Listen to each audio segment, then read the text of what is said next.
housekeeping stuff in the beginning, so we'll do that as well. Okay. Welcome everyone to the 10K Rum podcast. My name is Amos Joseph. I'm joined by my co-host Brook Potter. How's it going, Brook?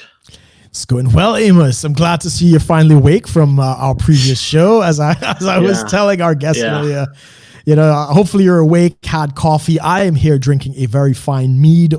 This is actually called mead, Welsh Mead award-winning. I'm looking forward to today's guest, who is absent from the rest of his party, but it's going to be a very interesting and spicy conversation. Yes. Now, before we get into that real quick, we're just going to quickly touch on a couple of things. And I think I'm probably not going to do these in the middle of the show as often as we used to, because it kind of interrupts the flow of the show. But basically, check out if anyone wants to obviously support the show, subscribe to the channel, leave a like, leave a comment, share, check out other episodes. Share with anyone you think will enjoy it. But if you want to support the show in any way beyond that, you can check out our coupon code 10K Rum on Tactical Soap for 10% off, or check us out on Subscribestar, where you can pledge to the show on a monthly basis and then get extra content like our raw takes. We also shout out to Edmundo for being our top tier subscriber on there. And of course, any way you guys want to support us, there's all those different ways. You can check out the links below as well. But we do have today, I'd say a bit overdue, but we finally got him on. So if anyone remembers, we had Masculine Geek on a couple months ago. We had of the trio at the time, we had Vince and Rob. And we missed TJ, but now with some of the changes, we have essentially someone who has come from the fame of Masculine Geek, but recently stepped down. We have TJ Martinell. Welcome, TJ. Oh, thanks for having me on. Fantastic. So we got your links below there, but we had a whole conversation for like almost 10 minutes before the show. So TJ, started seeing you on Masculine Geek. Like I said, unfortunately, we didn't get you on. We're trying to get all three of you on the show.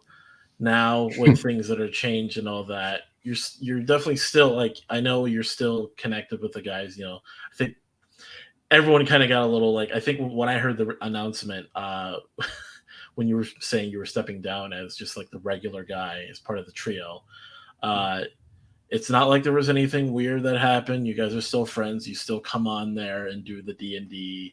And even because I'm on the forum, you're still on the forum and all that too. I know. Yeah. I mean, I haven't seen you post much, but you're still on there.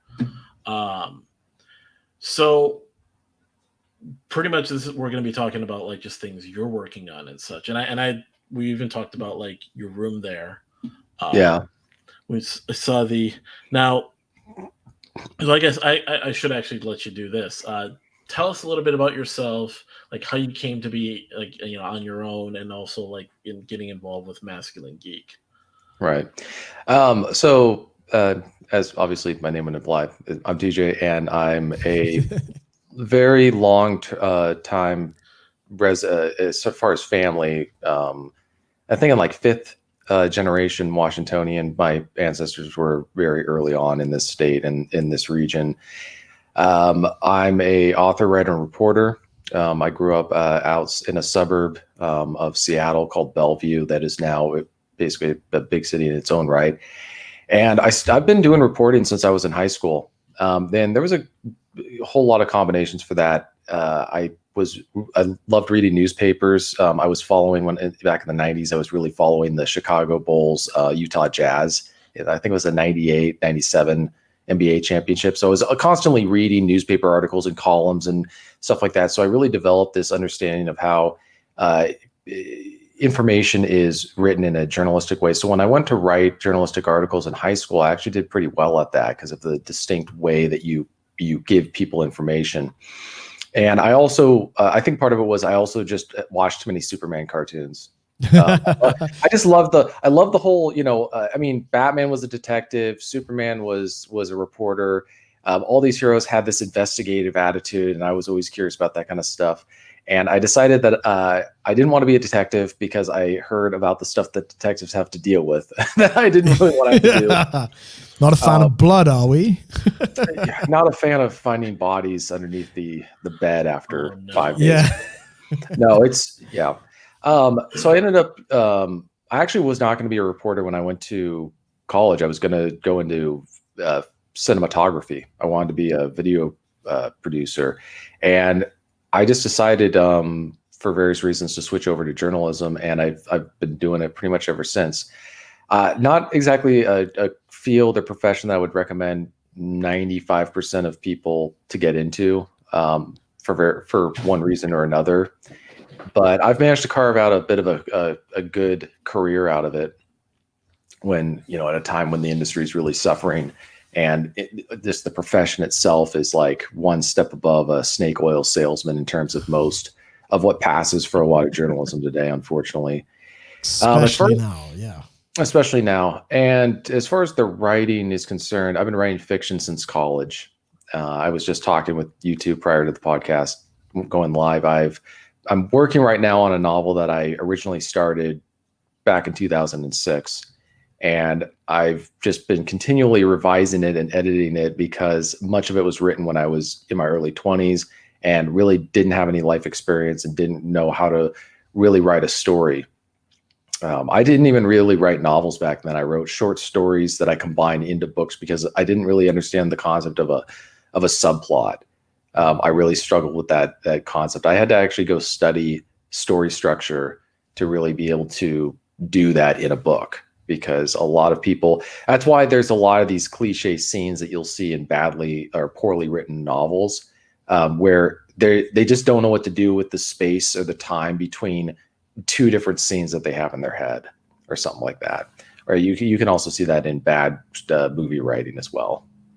So now I live in the mountains in the middle of the state, which is very beautiful at this time of year.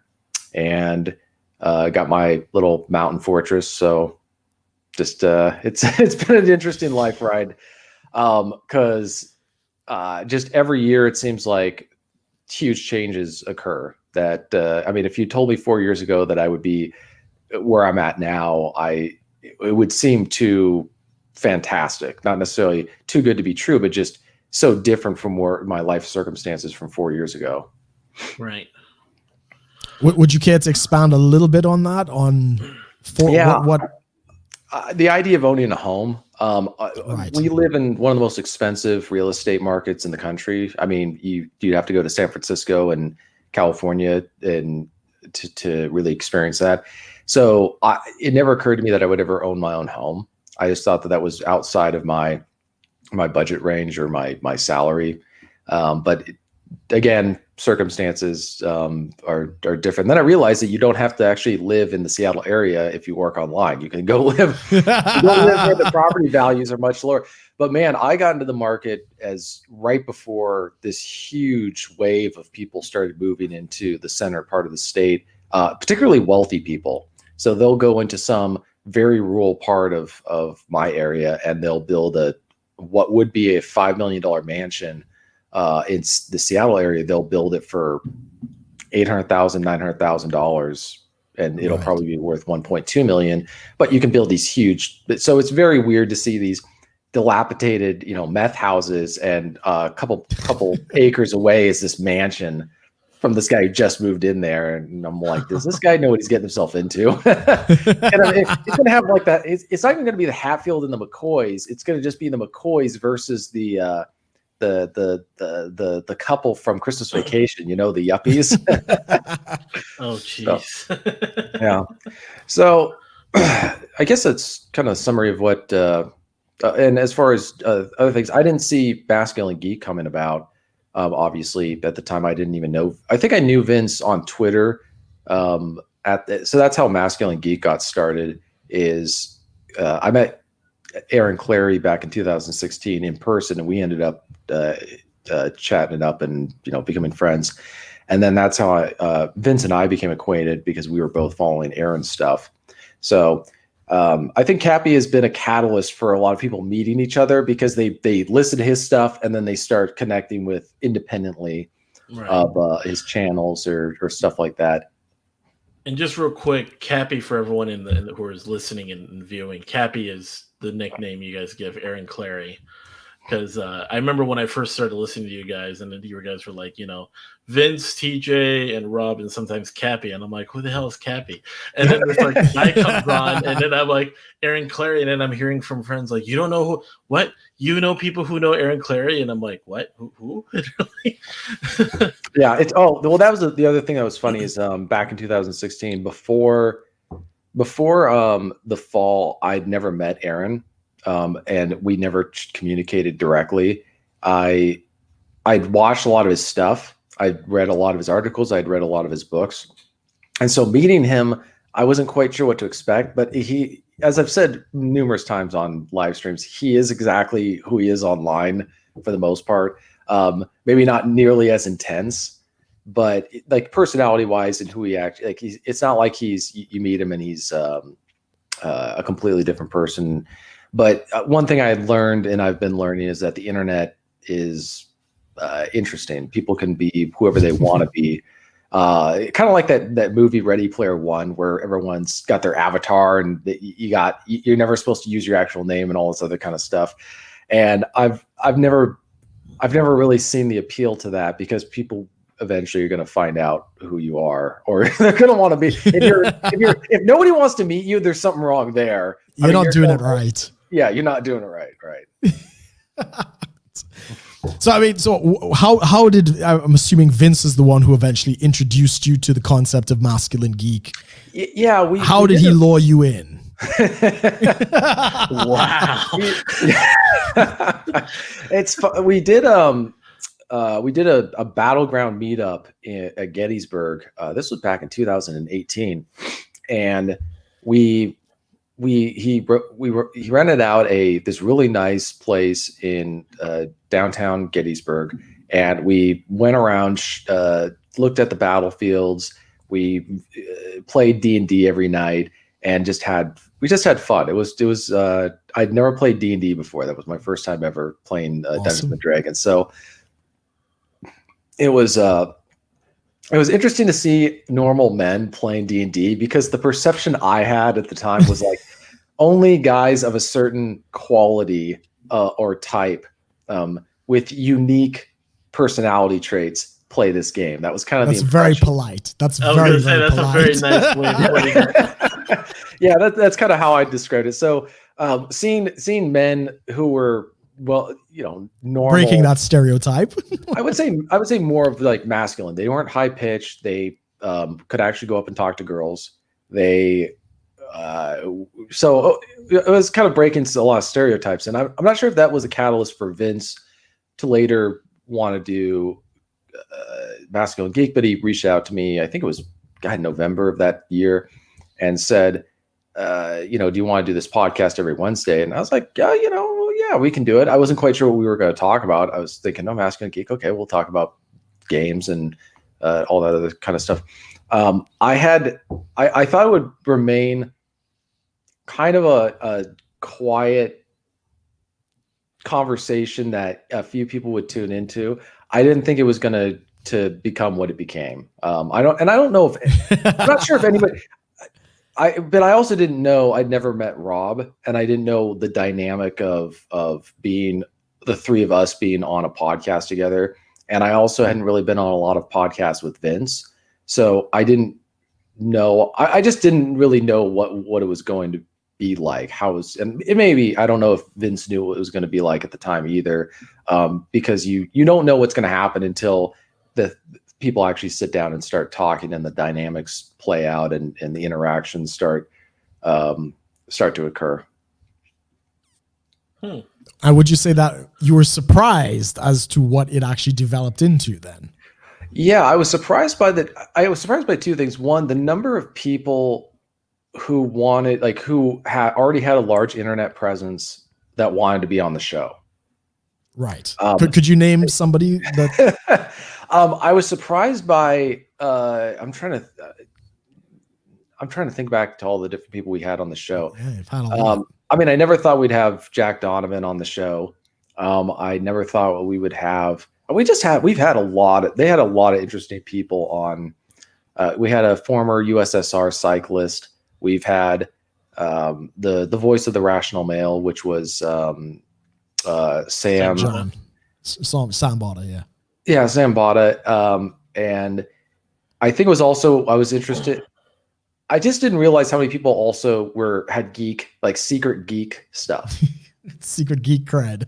Yeah, they all had this. It was like everybody had these. It was like the closet. They were all closet geeks. They were all quietly doing their geek stuff. Like Rollo Tomasi does his Warhammer stuff, right? He used to be kind of quiet about that and discreet, but he's more or less come out like, we're doing D&D stuff. I don't know if he would have done that 2 years. I'm not necessarily giving us credit, but I'm not saying Vince, brought out the mask.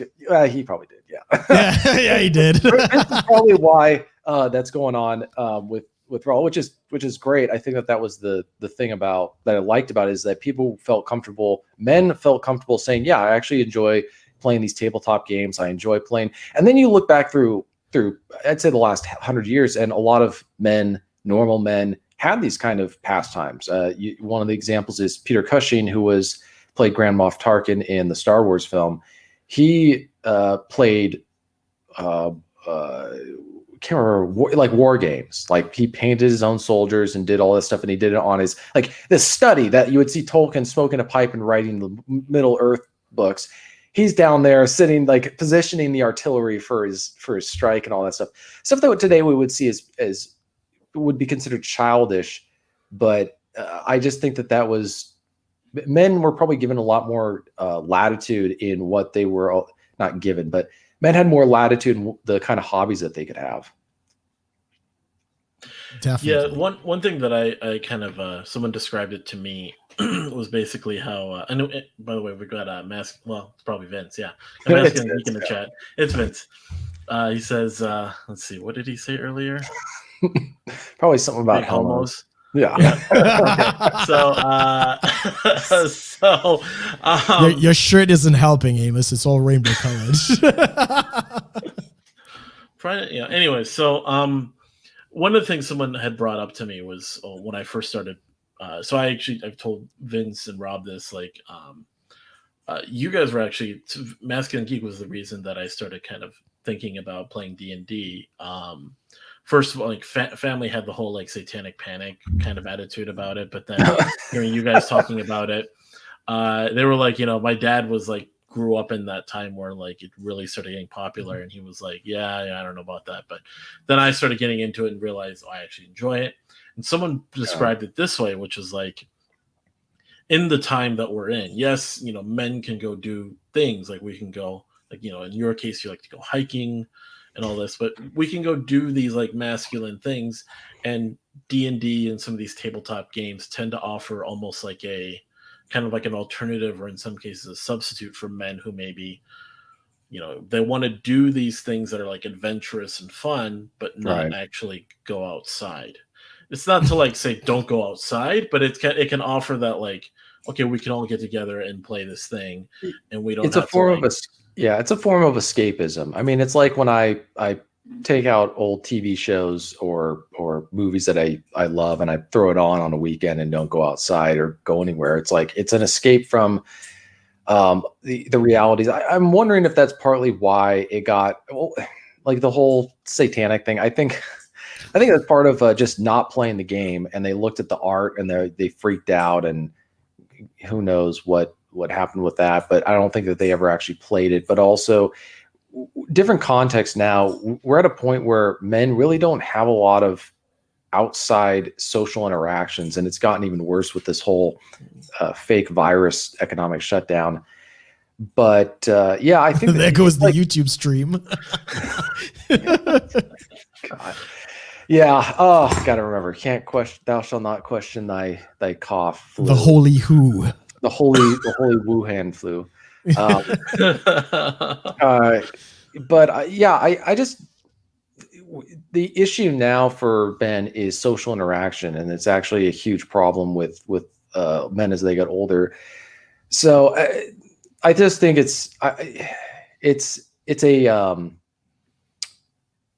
the issues that surrounded it, the controversy back in the day, people just don't care about anymore. And also that group of people don't really have any political power. I think that they were big in the 80s. Like that was when the whole moral majority coalition was, looking at video games, and they were, metal is satanic and everything's satanic. Well, guys are singing about Satan, so I guess they might have had a point. But they're just picking apart everything and wanting to ban or censor everything. Okay, it makes sense. But now it's, can you get your son to stop looking at his smartphone all day and actually talk to other people? So, frankly, that was one of the things that I enjoyed the most when I was a kid, was having a bunch of guys over, and we would play Settlers of Catan. We would play some sort of board game that was a meaningful interaction, as opposed to just sitting there watching TV. And it was certainly better than playing video games in a lot of sense. Like, I remember a lot of fun video game LAN parties, like the LAN. For us older folk, we know a local LAN area party. network. Yeah, I know a LAN party. Yeah, I remember. I mean, nowadays there's definitely, I think, a little bit more like with the online communities, like people will just game on a regular basis with like a group of guys or something. There's that, but even that tends to kind of go into a direction where it kind of removes you from. Actually, social media. It's funny. Online gaming versus social media are very different, because I've seen articles and stories of like online gaming groups that will like meet up, and they'll have like this really close sort of camaraderie among them. Whereas like social media tends to do more of the opposite of that. Yeah, that's where I don't have a solution necessarily. But my thought is, at some point, people need to, like, social media should be, it's like a nuclear reactor. You may need it for something, but you don't spend too much time exposed to it. You go in, you get what you need, and you get out. And so you use it to meet people online, but you don't spend a lot of time on social media, because it's, in the long term, it's not good for you. You should want to meet up with people. Or the idea should be ideally to meet up with people in real life and form relationships but the thing is a lot of people maintain their connections through online, and as opposed to connecting through, say, I know people are trying to be protective about where they live and their other personal contact info, but what happens if you were to have your Facebook account or your Twitter account suspended and you lost all those contacts? Like, how are you going to contact some of these people? This is the importance of having, another alternative, real life. Like, do they know where they can send you something in the mail? Do they know where they can send you an email? Do they know where they can call you on the phone or send you a text or something like that?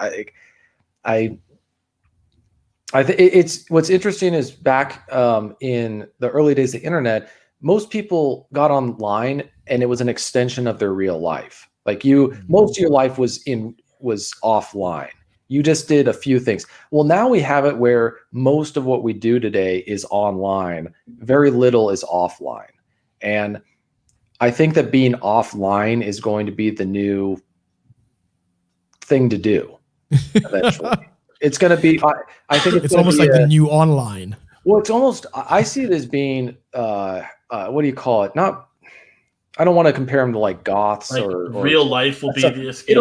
It'll be a subculture. Like, it'll be people who kind of like how vegans, not to compare these people to vegans, but vegans don't eat meat, right? Which is fine, more for the rest of me. But exactly. These are people who just say, I don't use the internet. I only use it when I absolutely have to, but I stay offline. I don't, which is becoming increasingly hard to do. I went to get a smartphone or a flip phone. I was going to replace my smartphone with a flip phone. And they said, I looked at it and I go, well, wait a minute, you can access YouTube and Google Maps on this flip phone. And they're like, yeah, you have internet and you have all this other stuff. You have Google accounts and stuff like that. I go, but I can't put any other apps on it, just all this stuff. I was like, this is like the worst of both worlds. I have Google tracking me still on my phone, but I can't use any of the other apps that are useful. So what's the point about? Yeah. It's like you got to go to Amazon and buy one of these old fashioned flip phones. A real burner phone kind of thing. Yeah. Yeah, it's a weird world and we haven't figured it out. Is how do we? It's very easy to reach people, but sometimes that's too much of a temptation. It's kind of like having the liquor cabinet in front of you wherever you go, right? It's nice, but it's like sometimes you shouldn't be drinking. There's like some, yeah, you shouldn't be drinking all the time. So it's okay to have the occasional beer. That's why people had liquor cabinets and they locked them up, because you have to have that additional. And the same thing with social media. So I'm not sure.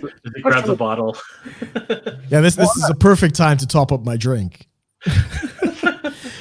But TJ, it sounds in some respects you're kind of trying to unplug a little bit, and I'm going to ask: does this have a lot to do with your creativity and your writing? Do you feel maybe, because even our friend Amos here, he recently did a Facebook detox for a week. I think it was a week. Yeah, I did a week. I went off and definitely just like it kind of unclogs everything, I guess, in a way. Like you just cognitively you feel more clear-headed. Yeah. Which is weird. It's like, what? Yeah, I know people who never got a Facebook account, and I see it as, it's almost like I see it as a blessing for them, because if I could go back in time and never have gotten on Facebook, I probably would have done it. I'm not saying that it's been an opportunity to discuss things with people and have a lot of good conversations, but I haven't built up any relationships through Facebook. And I would also say that when I would come here where I live now, I used to come here for vacations. I would have a policy where I did not check my phone at all. I wouldn't check any social media or anything for a week. And it was good. You relax. I think social media creates a lot of anxieties. You feel like if you're not constantly checking it, you're missing out. And because of the 24/7 cycle, like this continuous cycle, I mean, we watch things unfold in real time, where any second might be, and especially with the way that the rhetoric in media is today, like the end of the world is going to happen right now. And any second, yeah. And particularly since 2016, it's the world is ending right now. This is it. This is the end. This is happening. There was this movie with John Cusack, but he's like coming from a basketball family. I can't remember the name of the movie. It was one of his earliest ones. It was after Better Off Dead. It was with Demi Moore, but he has an uncle that lives in the house, and he's constantly sitting at his radio because they're saying, like, they're telling him, they're saying, call in when we tell you the go ahead, and if you're the first caller, you win this like $1 million or whatever. And so the whole movie, he's just sitting there waiting for them, because they keep leading on, right? Saying, one more second, this could be it. This could be the moment when we have it. And he's just sitting there and he's smoking all these cigarettes and just stressing out, as opposed to just getting up and walking out the door and moving on with his life. And it's also social media has made people socially retarded in person. Oh, I would agree with that. They can't carry a conversation. They don't know how to have a dialogue, and it's a way for them to ignore a lot of problems. The reason people get together and just look at their phone, it's definitely an addiction. I had people, this was years ago before I had a smartphone, but my friends did. They were constantly checking their phones on everything. This is where I came up with the idea for the bar or restaurant, where you just lock up people's phones, or you don't allow them to be used. I went to a pub in Dover a couple of years ago. It was a micro pub, and one of the rules was no cell phones. So I walk in, I was like, this is exactly my place. And it was this circular chairs that were seated around, and the people would just talk to each other. Cool. And it was kind of funny. It was like it was like being people in a just talk to each other. It kind of had this feeling of like a Presbyterian prayer group, because it was all older. It was mostly older people. I was the youngest person there. It was a lot of older people, and they were very quiet, kind of like sipping and just quietly talking about this. Some Scottish boxer, something like that they were talking about, and It's something he said in the media, and then this other guy was just talking. It's just very quiet, very reserved type with very very proper English. That I thought was funny. Sounds I was like, brilliant. So I was just sitting around thinking, so are we going to start talking about like who needs prayer? But it was nice because I had a good conversation. Oh, go ahead. Sorry. Did anyone take out their phone there at all? No, I don't think any of those people probably had a smartphone. Okay, I thought maybe you would have seen someone pull it out, and they like. No, and actually, take it from them or whatever. I've been to the Seattle Yacht Club. In obviously in Seattle, and they also have a policy: you don't use your cell phones in the building. You have to go outside. Right, makes sense. So we need to. It's kind of like how there was this etiquette book from 1920s that I bought because it was old, and one of the rules, they have a couple of rules about the proper like etiquette for cigarette smoking. So like before you smoke in a person's house, ask them if it's okay to smoke. You don't drop your ash on the floor. You always put it in an ashtray, and then how to dispose of your cigarette. That doesn't really apply anymore because most people don't smoke in their houses, and no cigarette smoker will ever smoke in someone else's house. They're just going to go outside for the most part.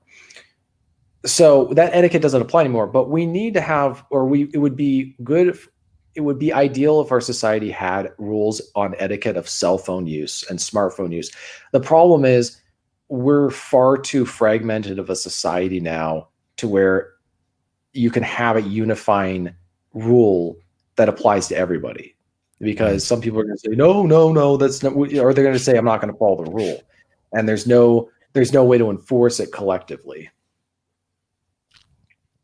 It's a very good point. Very good point. But I mean, so you are trying to move away from the social media more into the real life, trying to engage, in obviously your projects and other things. Right. Is that because I don't know the reason, but you have recently stepped down from Masculine Geek. Does that play a part of it? Did you find there was too much of a crossover taking place? No, that really didn't have much to do with it. It's definitely okay. I mean, but I've definitely been taking a break from stuff. For example, my own podcast.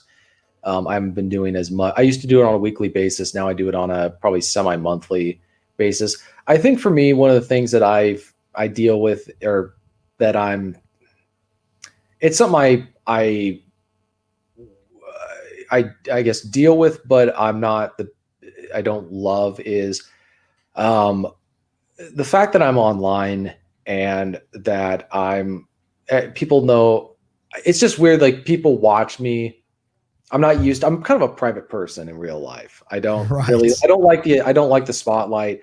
If I'm at a party, I'm going to be quietly sitting in the corner, kind of just sipping a drink and not really trying to be the center of attention or anything like that. So to have an online presence and talk about just like personal stuff, I've never experienced that before, where I meet people, I meet people that I don't know, but they know me. It's kind of a weird phenomenon or interaction. So that's where sometimes I need a break, where there's like this pressure to continually provide content. And this people develop a sense of, not in an unhealthy way, but they want to see more content. They want to hear you talk about more of your stuff, and they like what you have to say, but then you got to figure out how you're going to say it. And are you going to focus on the positive? Or are you going to focus on the negative, and that kind of stuff? And another part of it is for me, there's not a lot of difference between online and my real life in terms of, like, people who've met me know that who I am in real life and what I talk about. Like, there's not a separation, but most people online, they portray themselves as something that they're not, whether it's they use avatars, they use anonymous, or they just talk in a way that they would never talk in real life. I don't talk about stuff or say stuff about other people, or I don't say things that I wouldn't say in real life. My online persona is as much my real life as it possibly can be. So it's a weird dynamic to interact with people that I don't know how much they're interacting in good faith. I don't know who they actually. I guess that's the anxiety. Like, I don't know if this person's actually who I think they are. In a lot of cases, right. That's kind of like why I like chatting with people, with people I can see or who use their name, because I know that I know they are who they say they are. Like, there's that degree of authenticity that was, I know back in the early days of the internet, anonymity was a big deal. And I think that there's definitely an advantage to that, because when people don't agree with you, they immediately start looking at areas of your life to poke at. Like in days when I got flack for being for writing articles as a reporter, people would immediately, the first thing they'll do is they'll go through your biography or look through your life to see if there's something they can criticize. And so I guess that's where I like unplugging and just working on stuff that's going on in real life, because what happens when I feel like you should always be, as much as I dedicate a lot of stuff to online work, and I never want to step away from that permanently. If I lost it all tomorrow, I would probably be disappointed, but I would still just carry on with it. I'd keep working on my work office over in the shed, and I would just continue what I'm doing. It's like, yeah, it's too bad. But now I don't have this pressure anymore maybe it's a self-imposed pressure. Fair enough. So part of stepping down and kind of focusing on what are, because I know you definitely have like one of your projects there right behind you there in the poster. Yeah. What is a project? I know you mentioned a little bit about there was that one book you were talking about, but do you have any other projects besides that one that you're working on right now? Yeah, when I was 1 second, I might sneeze. Take your time. Yeah, the older you get, the more I feel like it's like an old man syndrome thing. Tell me about it. Right. I'd say that I back in my early 20s, I wrote a lot of novels, and I just spent a lot of time because I had the time, I had the enthusiasm, and I had the energy. And so I have a lot of unpublished manuscripts, and I'm going back through them, and I'm dealing with the fact that a lot of them were written at a time when I just saw the world very differently than I do now. And so I'm just wondering, are these things worth going back through and fixing, or are they unsalvageable? Are they for me reminders of where I was at? One of the difficulties is a lot of them are very long. I've been writing very short works now, but before I was writing a lot, just dumping, because one of my goals every day was to write so many words. Well, you end up writing too much. You end up writing way too much stuff. But at the same time, I think some of those books had some merit to them. So I just need to go back through and decide how much time do I want to deal with that, because I'm not 23 anymore. It's not 23 and me. It's now 33, and where's time gone? 33 was a good year, trust me. Yeah. So I'm at the point where I'm thinking, what do I want to spend my time doing as far as looking through old stuff? Is it just? But then on top of that, then again, I spend a lot of time working on that stuff, and I would hate to think that a lot of that time that I spent working was for naught.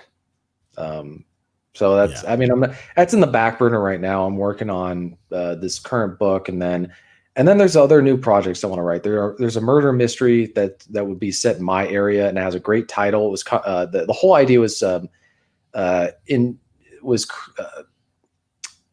imagined up by a retired forest ranger, U.S. Forest Service ranger that I know, who came up with the entire plot of this book for the most part, and then just gave it to me and said, "You write it," and just mention me in the beginning of the book or something like that. That's cool. I just said to him, "Look, dude, I don't feel comfortable writing this book because the book's going to sell, and it's probably going to get made into a movie." He was describing it. I was like, well, first of all, the title alone will sell. Cool. The title alone will sell. So I want to write that book, and then I also want to write some pulp novels. I'm working on actually a concept for this is the Geek coming out.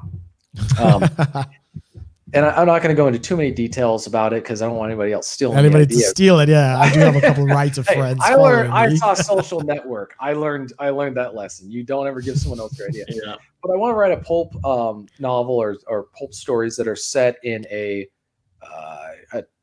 you have like steampunk. That's where retro technology is set in the Victorian era. I'm looking at it where the 1930s Art Deco, 1939 World's Fair technology, or not technology, but like the style, the aesthetics is set in the future. Cool. And so that would be an alternative history timeline. And it was actually, this whole idea was actually was invented by the creators of the Batman animated series. The original in the 90s. Yeah. They were looking at the aesthetics and they said, okay, what if they even have a word for it. They call it, I think, Dark Deco, but it was, what if the 1939 World's Fair never ended and it just continued on for decades? And I thought, well, what would cause the World's Fair to keep going on? Because what ended that whole trajectory? What happened in what happened? What also happened in 1939 and continued on for a couple years? So my thought is, what if that had never happened? Right. So that's where it's set in the future, and I'm still working on it. But it's almost going to be. I don't want to claim I'm coming up with a new genre, but it's going to be a distinctly different world from anything else that I've read. Maybe there is some science fiction writer who's done it, but I would imagine not the way I am going to envision it. But the question is, how do I want to write this novel, or do I want to do short stories, or because people tend to want shorter works. But like I said, that's also on the back burner as well. Would you call it like retro sci-fi?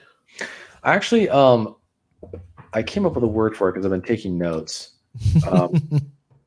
So the term I'm using, so in case someone ends up taking the idea, so I call it here. yeah. So I call it Deco Noir. And so the guy who described it, his name is Paul Dini. He was one of the Batman animated series crew, and he said he was describing Dark Deco. And he said it was sort of like, what if the 1939 World's Fair had gone on for another 60 years or so? And so my idea is that Deco Noir is a literary futuristic subgenre of pulp noir and alternative historical fiction that incorporates 1930s and 1940s technology and aesthetics into alternative late 20th century or early 20th century worlds. So it's like steampunk, but there's certain elements that have to be a part of it that are historically contextual. There was this video game I love called Freedom Fighters that came out 17 years ago. I can't believe it's been that long, but it's based on this alternative where the Soviets invented the atomic bomb first, and they bombed Berlin. Yeah. And there's this long Cold War, but the Soviet Union ends up dominating Europe, and the United States ends up becoming weaker and weaker, and then they finally invade. So that was an example of that alternative fiction, storyline that kind of you need to have for some of the context to make sense, because trajectories for aesthetics remain when nothing historically significant happens, or something like that. And the 1939 World's Fair was promising this world of this very bright future, optimistic future. It's going to be the world of tomorrow. Technology is going to fix everything, and we're going to have a world of peace. And then we have the bloodiest war in human history. Exactly. And that completely changes the trajectory. And the Depression, yeah, of course. Yeah, in the 50s you have film noir starts to come out, and then in the 60s you have the new Hollywood, and you have the hippies, and you have psychedelic stuff, and then you of course have the 70s sexual revolution, and the 70s was the ugliest period. But bringing it forward a little bit in terms of your online presence. Obviously, you're doing your writing as well. You were recently at the Masculine Geek meetup and you actually got to confront a lot of this meeting people that you only know online in person. Do you want to share a little bit about, meeting some of the guys and what that experience was like? Yeah, I wouldn't use the word confront.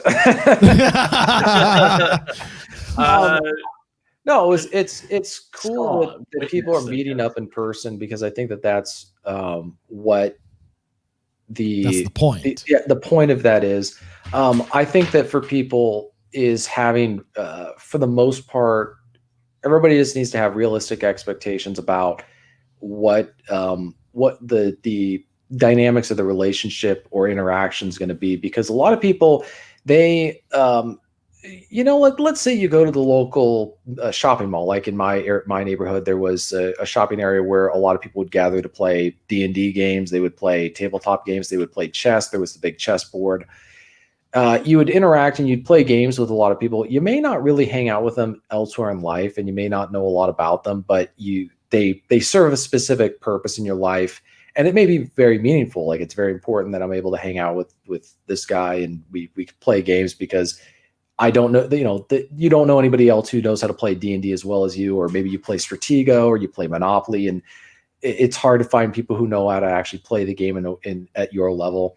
But they may not want to come over and be your best buddy, or they're not somebody you can discuss politics or religion. They're not going to share other parts of your worldview. And so it limits the extent to which they're going to be a part of your life. Sure. So I think that's one of the things that I would advise about, if I was going to go meet up with people in my area, or if I was going to do meetups, is just think about what's bringing you together and focus on that, and maybe not focus on other. Because then, guys, I think men are so socially starved because of all of our male spaces have been destroyed, that guys just want to talk to somebody. And that's kind of how I am sometimes when I finally run into people that I haven't seen in a while. I talk to them about what's going on, and you realize that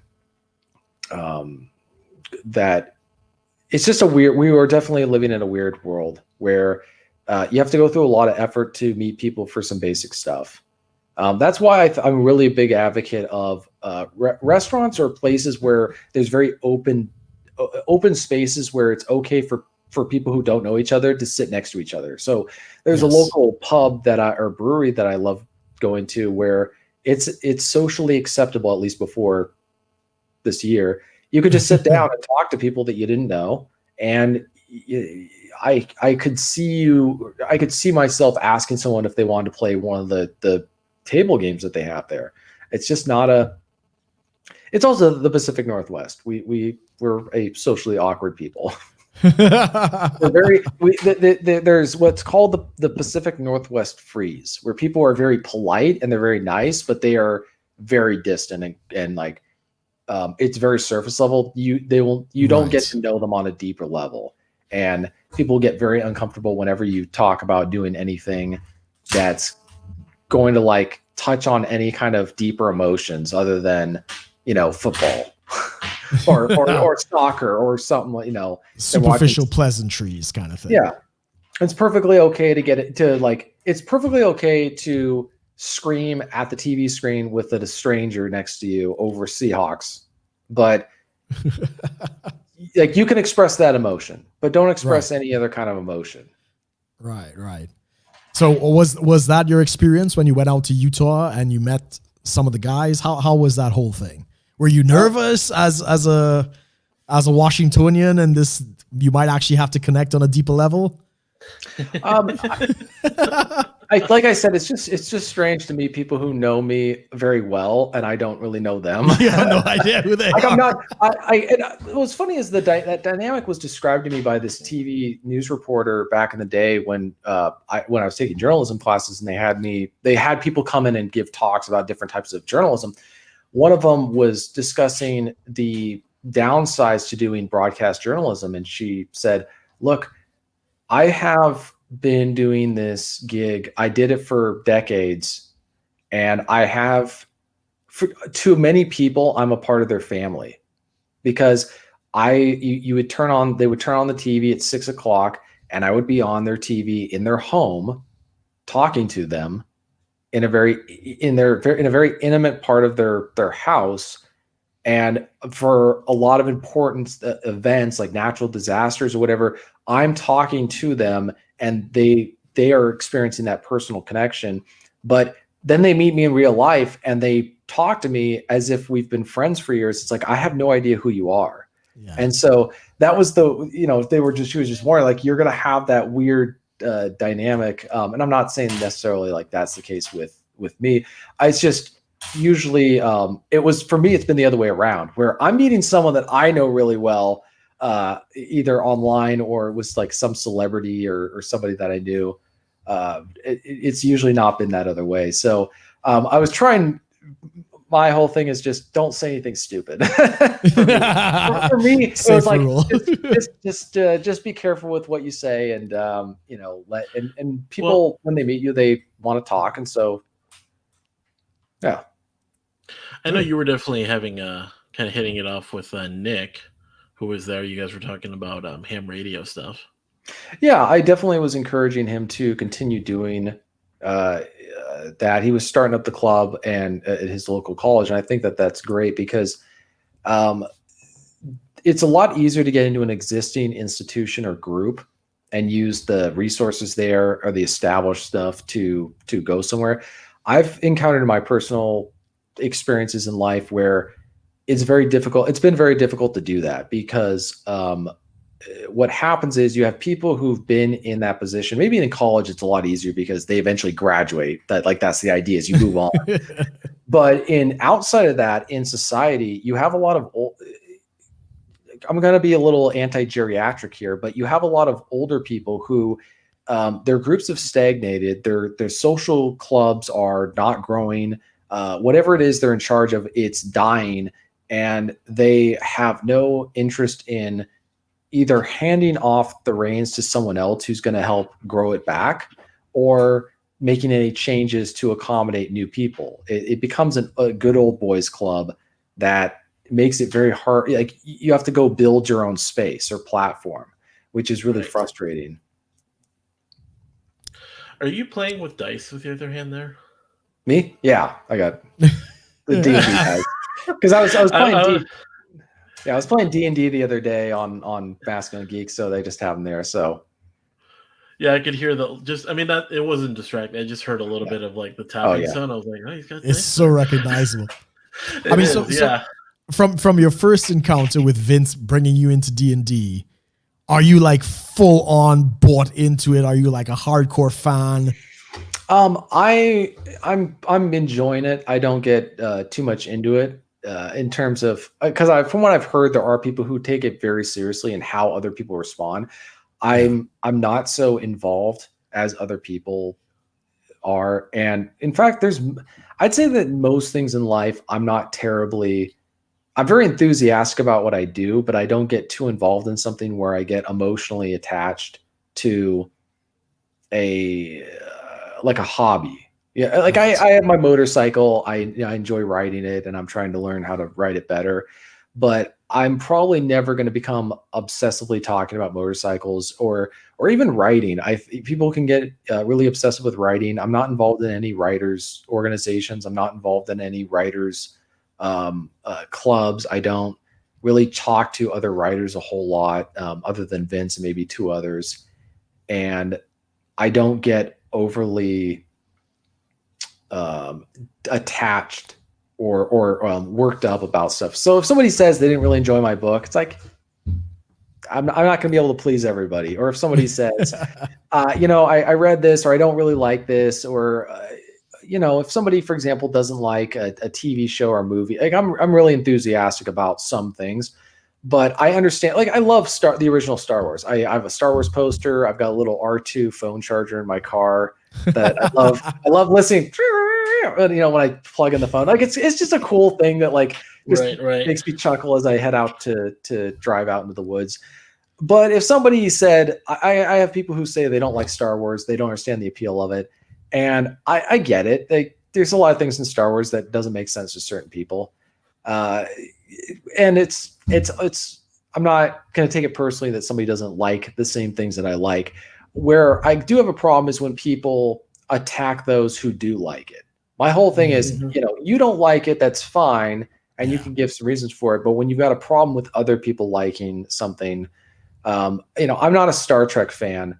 I'm not a Trekkie. I've never watched Star Trek. Don't say that to Amos. I don't. You're breaking his heart here. No, I've never really gotten into it. But other people are interested in Star Trek, so it's like, why would I curb stop? Jeez. Well, no, why would I curb their enthusiasm? Yeah, I was gonna say curb. I was like, I'm not gonna use that term. But it's like, why would I douse a fire on someone's enthusiasm for something? As long as it's not obsessive, as long as they're not going over the top on the issue. And that's what I see with guys who, for example, I love watching a good sports game. If there's a good football game that's coming out, like two really good teams, I love watching. I'm into the competitiveness. If there's two good boxers or two good fighters or two good teams of some kind that are competing, I love watching that. I love watching competent men compete in the field. But I don't get worked up emotionally the way that I see some men do, where they are in a bad mood if their team loses for the rest of the day. I feel the same way. Well, we don't. It's not football like American. It's soccer, right? So our football is soccer.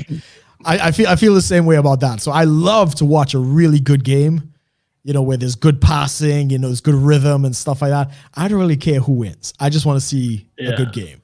So I totally relate to that, and I'm not invested in any side. And when you leave a game, you're probably more focused on like, that was a good game rather than that team. But I mean, in Europe, as you would know, I'm sure the European fans, when it comes to soccer and football, it's toxic, right? There are gangs, there's violence. If they lose, it firms.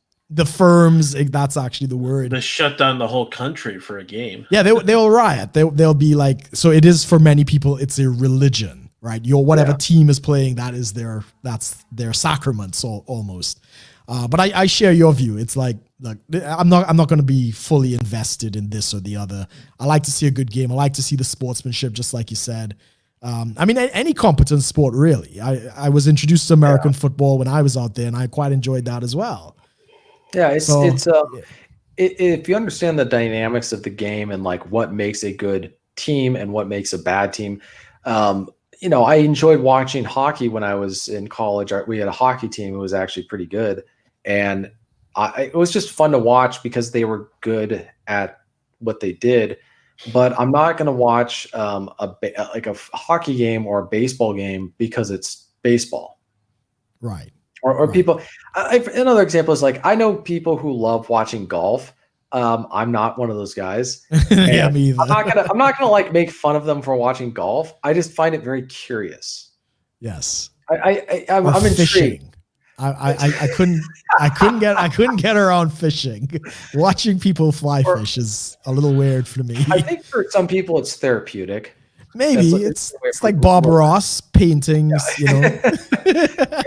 they're watching the dance of death, the bobber going in.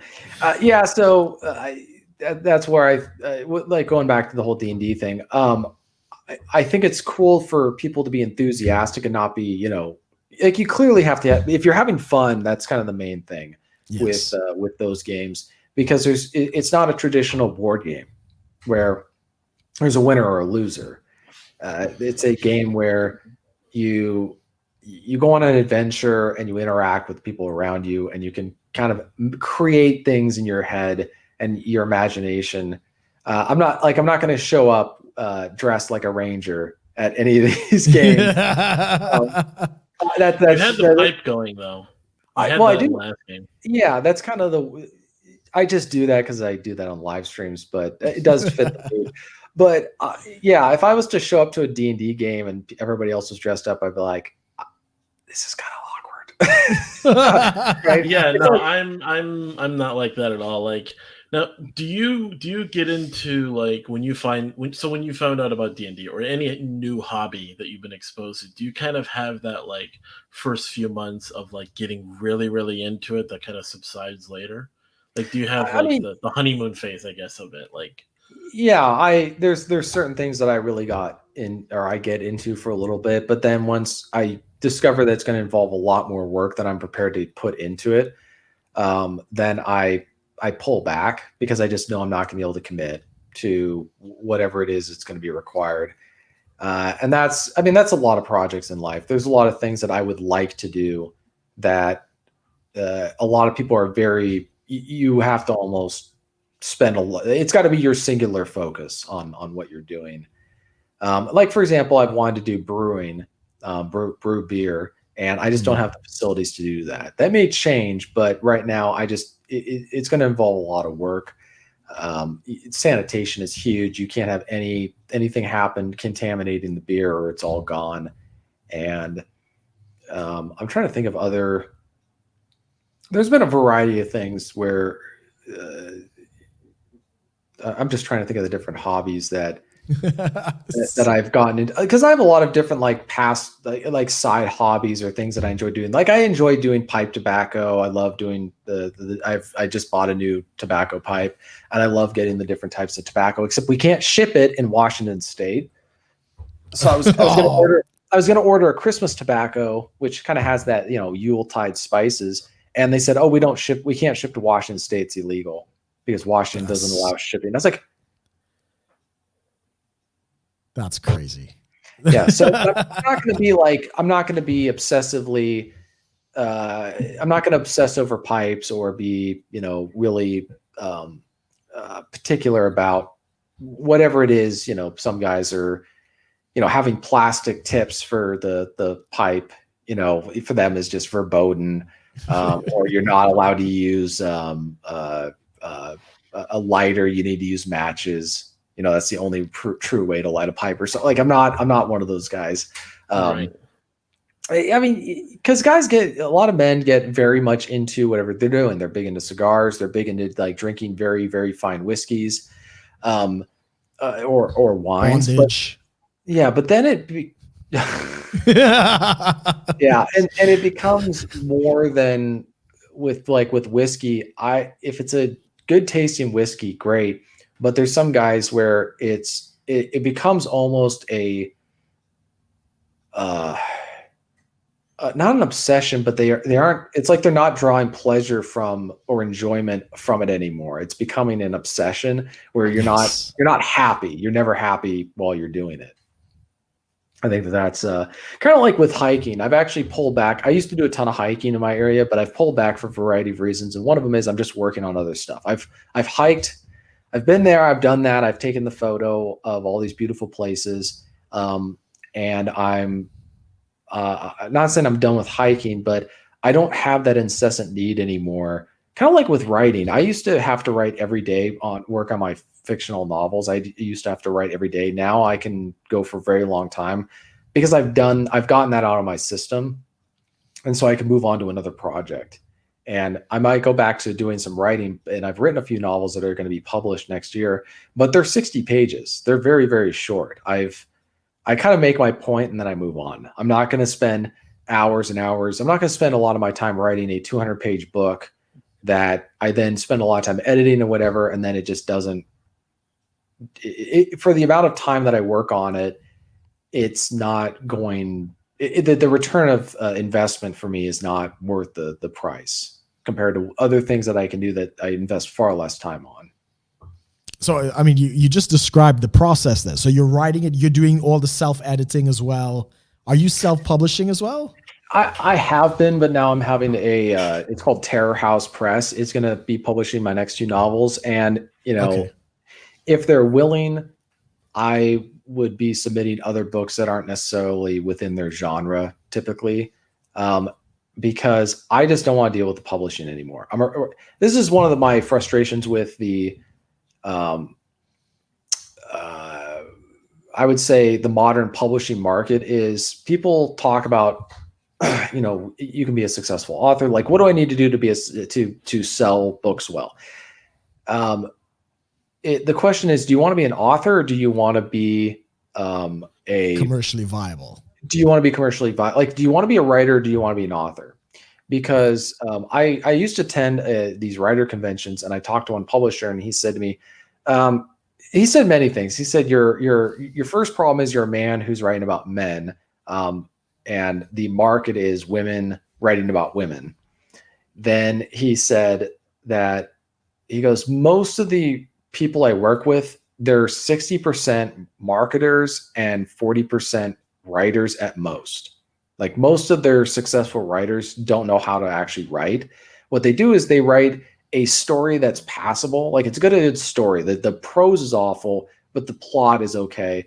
They go in, they edit the prose, and then they publish the book under the author's name. Mm. A lot of books, that's what they do. There's the book called, I think was it Firm? It was that John Grisham or whatever it was, but there was that book about the guy who ends up working for a law firm that works for the mob. Yeah, I think I know the one. Yeah. So according to one person I talked to, when he submitted that book originally, the story was there, but the prose was bad. It was not a well-written book.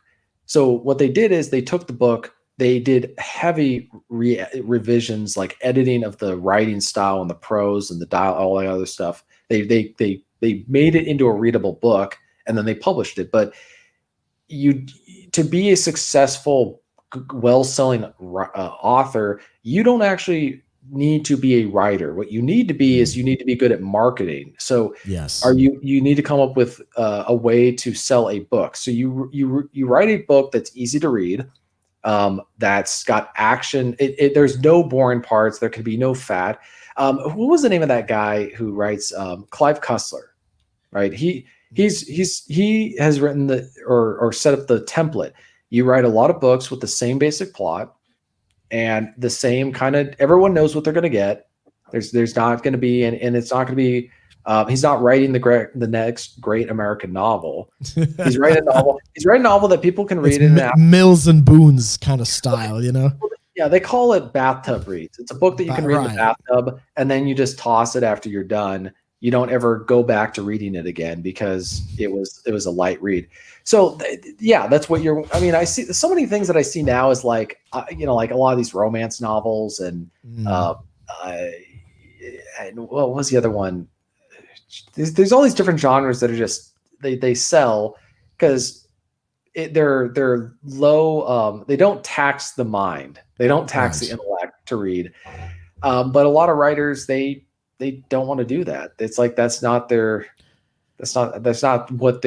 why they want to be a writer. They want to tell a certain kind of story. They want to tell a good story, and they want to tell a story regardless of how many people want to hear it or read it. Yeah. Yeah. I mean, it's a problem with a lot of young filmmakers as well. I had some dealings with that. And I was telling you before we got on the air that one of my ex-girlfriend, she wanted to be a writer. She was a journalist. I think she was working for the Veterinary Times out here. So she was always on the farms and stuff. And eventually she from my kind of egging her on, she published her book of poems. I think it's like 180 pages. So, not bad. Yeah. And I mean, she's probably going to get 5 sales, 2 of which is going to be her parents and that kind of thing. Right. But at the end of the day, nobody could take that away from her, that she's an author, right? She's published this book. And, she could use that. And I told her that, use it as the marketing tool to go on to the next one. And anytime she does any public speaking, they'll be like, the author of such and such. And even if nobody knows what the book is, that's sales. That's marketing at the end of the day. And unfortunately, that's the industry. Yeah. And there's, you never know. I think that also there's a lot of different writers who get into stuff because for different reasons. So I wouldn't mind waking up tomorrow to find out that my books have sold 1 million copies. I wouldn't cry. I wouldn't cry and then write a journal entry about that. But my whole thought is I want to create within literature, art that is kind of counter to what we're seeing today. I don't read a lot of new fiction anymore. I read some older fiction, but it's more of what I just see in entertainment in general, where the narratives of the whole concept of like the hero versus the villain. You have like, what does a hero look like? And one of the things that got me into writing is I felt like there was a lack of traditionally masculine men in literature. So I wanted to write about masculine men. I wanted to write about men who are driven by very strong wills, kind of in the same vein as Where Eagles Dare, Guns of Navarone, Ice Station Zebra, like very strong-willed men. And that's what propels the plot forward, is their intensity and tenacity. Whereas if you look at a lot of modern, especially these franchises within films, the heroes are kind of pathetic. I mean, the 70s, that was why Dirty Harry was such a big deal when he came out in the early 70s, because the ideal hero protagonist in the new Hollywood was a loser. It was the guys anti-hero.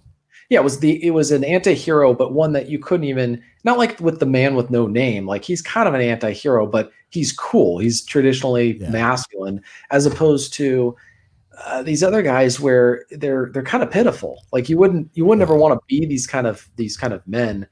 And I think that as our society becomes more and more feminized and effeminate, that I'm writing not in a protest of that, but to offer an alternative voice, especially when they're putting so many female, Yugo girl type stories out there.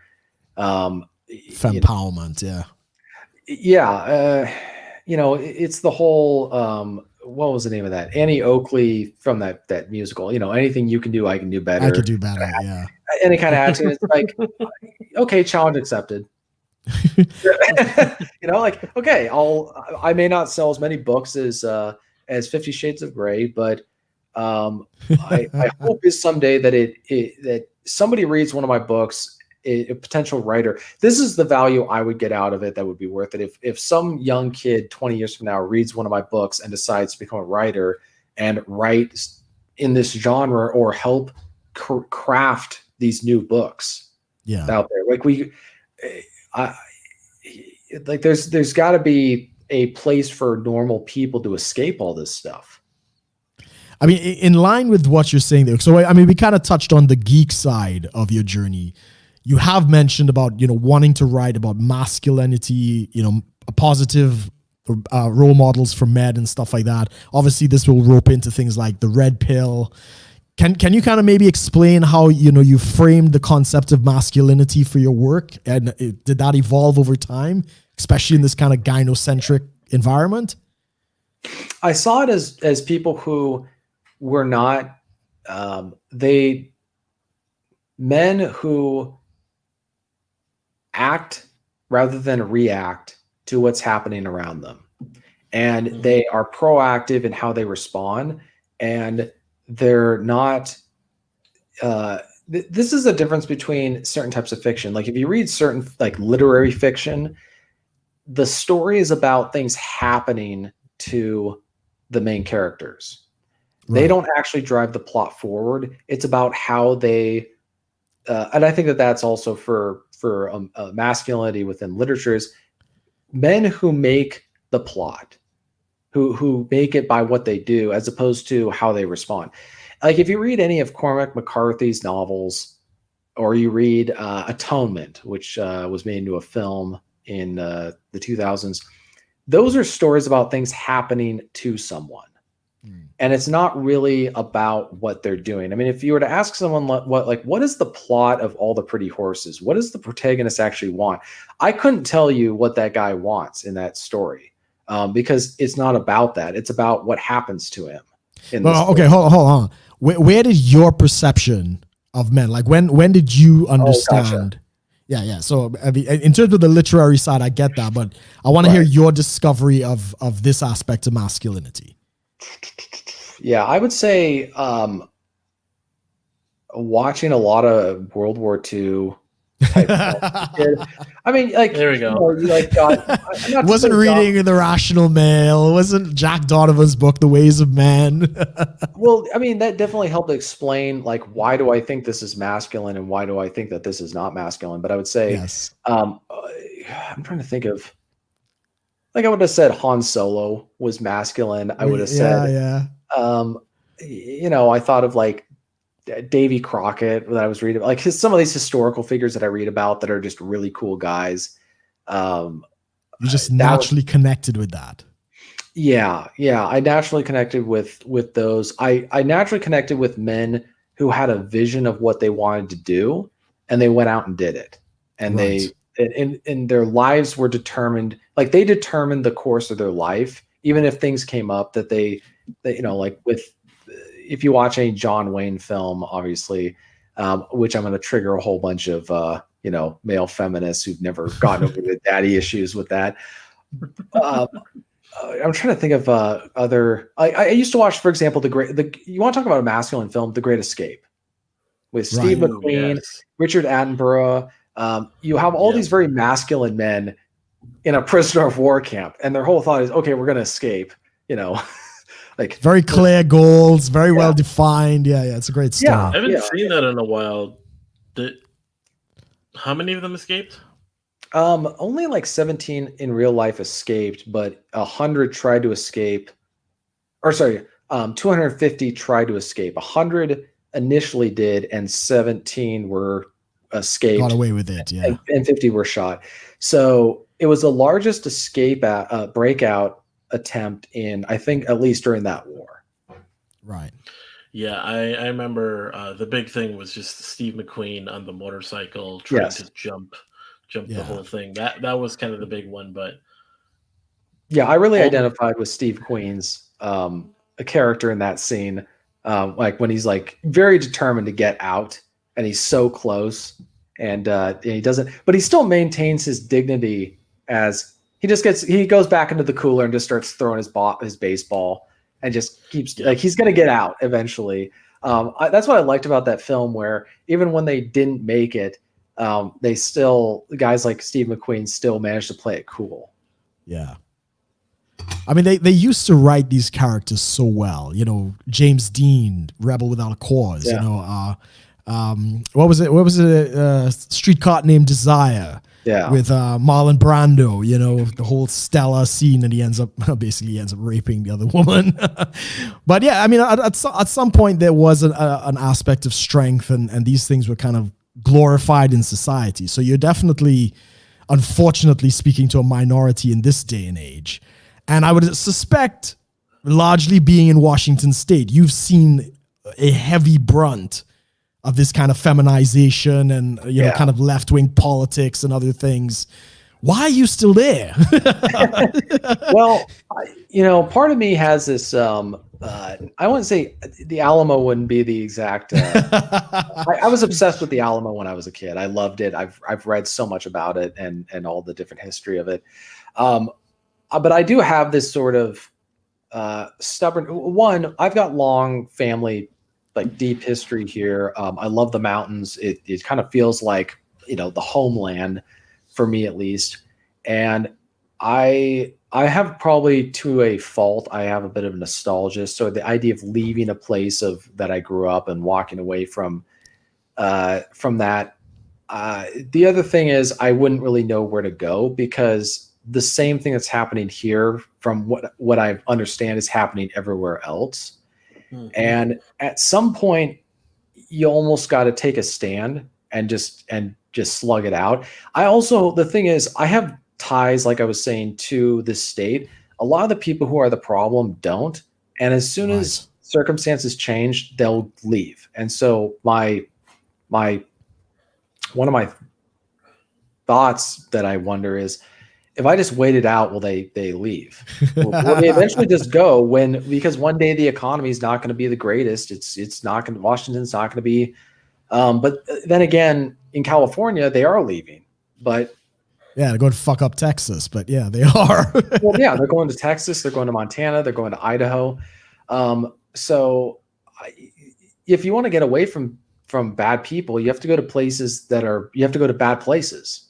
You have to go to places that everybody says, "Oh, go to the middle of nowhere." Is it a beautiful place? Yes, it won't be the middle of nowhere for long. A bunch of rich people who work for Amazon, for Boeing, for Microsoft, they're going to go buy that piece of property next to your shack, and they're going to build a $2 million house and because that's happening all over then Washington. Their kids are going to start going to school and then go to college. Well, and all it's that. not so much that they're going to go to school there, but they're going to drive up the property value, but they're also going to go there and then want the same services and amenities that they're used to in the city. Right. And they bring them with them. Well, that and Washington State's very, I've described it as a gynocentric or a feminist secular theocracy. I mean, it really is in the way that they run things. And so people here, politics is a way of expressing your religious faith. So everybody here, they have the signs on their property. They have in our America, all lives matter, no one's illegal, and also they're kind of nonsense. But and then they have somebody I drove up one of these canyons that's it's 15 miles deep where there's no internet and there's probably no cell service, and some guy had a BLM sign. I'm like, who are you signal? Who is going to see this sign? Why do you have anything out here? Nobody comes up this road except maybe Forest Service rangers when they're doing, or firefighters during a fire. Nobody comes up here. Why would you have a sign in here? But it's because it's an expression of the faith. It's like having an American flag or a cross or whatever it is. But yeah, let's say I move to another state. What's to keep them from coming there as well? Well, there might be less of the crazies out there. Have you seen any really? Because I know Washington State, they had the Chaz, right? The autonomous zone and stuff like that. Obviously, you're not anywhere near any of that. But what has been the political climate been out there?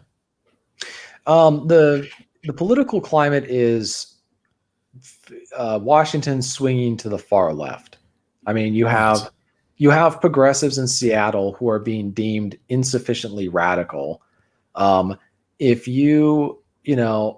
it's going to get, and people say, well, on this side of the mountains, it's not really going to matter as much. It's yeah, but these people, especially my part of the state where there are a significant presence from Seattle moving here, the politics are coming with them, and people have to understand about this faith, the progressive faith is the walkers. It's all inclusive. It's kind of like with medieval Europe. If you lived in Europe, you were part of the church. You were subject to the spiritual authority of the church. In Washington State, it doesn't matter what part of Washington you're in. They consider you to be a part of. You are subject to their beliefs. They have no problem moving into someone else's community and saying these are the views. Your views are not acceptable in anymore, or they almost see themselves as missionaries. Right. They are moving to an area where there's an insufficient number of people of the faith, and we're going to passive aggressively assert ourselves in their neighborhood. That's kind of how they see things. And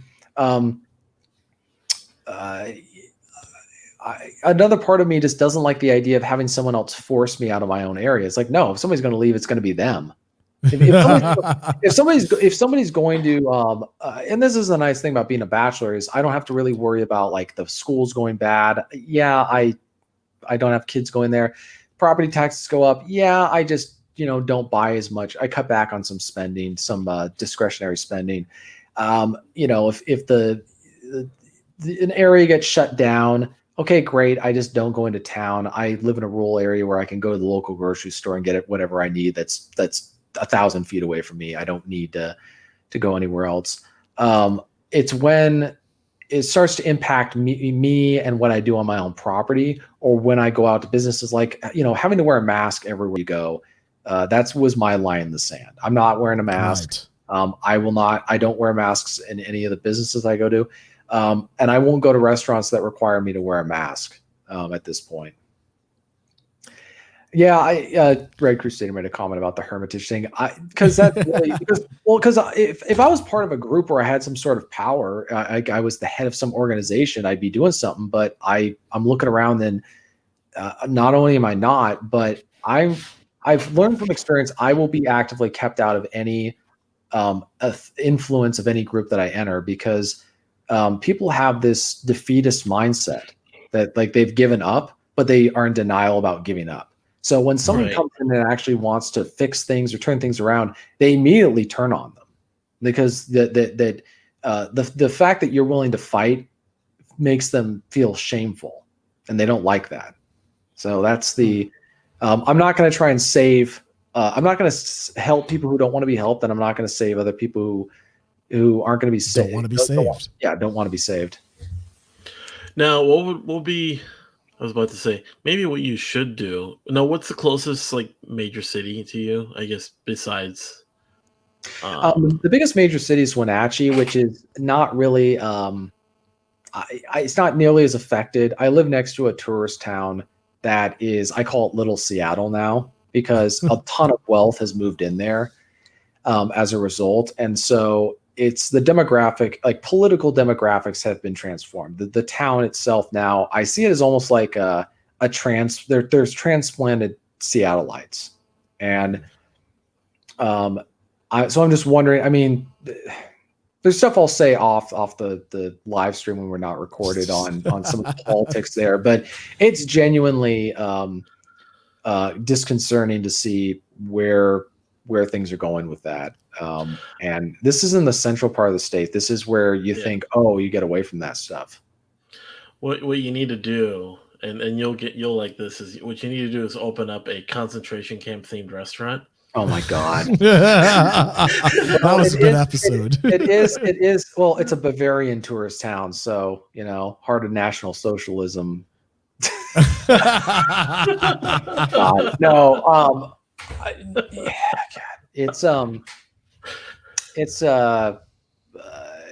But I did a live stream with Aaron Clary recently about Minnesota, and it reminded me a lot of what's going on here in Washington State. And the other thing is, I don't like the idea of losing or like giving up. Yeah. People will say you're doing a what's it called when you fall back? You're not retreating, but rear guard. You're doing a rear guard action.